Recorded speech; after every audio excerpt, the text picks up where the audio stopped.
Shalom bien-aimés dans le Seigneur, nous continuons avec notre méditation sur le thème « En attendant Dieu », deuxième partie. Nous tirons notre texte dans Ésaïe chapitre 53, le verset 10, qui nous dit ceci.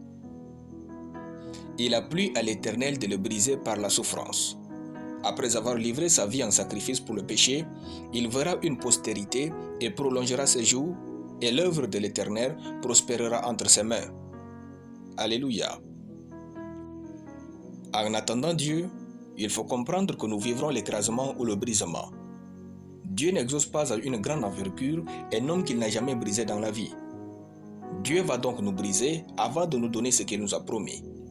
Dans notre verset, il est écrit « Il a plu à l'Éternel de le briser par la souffrance ». Dans cette prophétie d'Ésaïe qui s'est accomplie exactement, Dieu a aimé briser Jésus.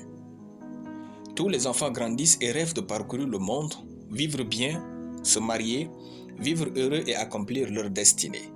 Mais Jésus, il a grandi avec une seule pensée, « Quand je serai grand, je mourrai pour les autres ». Cela a dû être une source d'angoisse, de douleur et de tourment. Il est écrit de lui, « Il a été enlevé par l'angoisse et le châtiment ». Ésaïe chapitre 5, le verset 38. Quel brisement!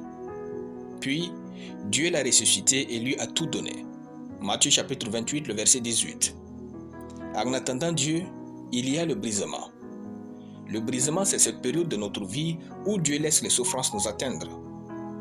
Le brisement est la grande saison si difficile qui précède toujours nos plus grandes bénédictions. Dieu nous écrase par les souffrances afin de faire tomber nos illusions. Le brisement, c'est quand Dieu froisse votre réputation pour vous donner sa réputation. Par rapport à Jésus, il est écrit « C'est pourquoi je lui donnerai sa part avec les grands. Il partagera le butin avec les puissants, parce qu'il s'est livré lui-même à la mort et qu'il a été mis au nombre des malfaiteurs, parce qu'il a porté les péchés de beaucoup d'hommes et qu'il a intercédé pour les coupables. » Ésaïe chapitre 53, le verset 12.